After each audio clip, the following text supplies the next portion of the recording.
مرکز مطبوعات وزارت کارهای داخلی تاجیکستان از هلاک باز یک طفل خردسال در زیر چرخ ماشین خبر داد. در نیم ماه آخر این علکه پنجمین طفل خردسال است که بر اثر صدمه ها در راههای تاجیکستان به هلاکت رسیدند. بنا به گزارش وزارت کارهای داخلی روز 14 دکامبر سال 2021 تخمینا ساعت 13:40 دقیقه راننده اتومبیل تمغه هوندای استاریکس اوساقولوف خوجمقل کریم قلوویچ سال تولدش 1970 هنگام حرکت در خیابان رودکی شهر دوشنبه از عهده اداره واسطه نقلیات نبرآمده خردسال مصلح دینزاده آسیه شمس‌الدین سال تولدش 2014 ساکن پایتخت را پخش نموده است.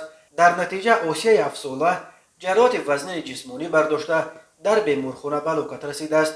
تفتیش این حادثه ادامه دارد. هر سال بر اثر صدمه ها در راههای جمهوری 100 نفر از جمله 10 کودک هلاک یا مجروح می شوند. بنا به آخرین آمار رسمی در 9 ماه اول سال 2021 در 787 صدمه در راههای تاجیکستان 290 نفر هلاک و 869 نفر مجروح شدند.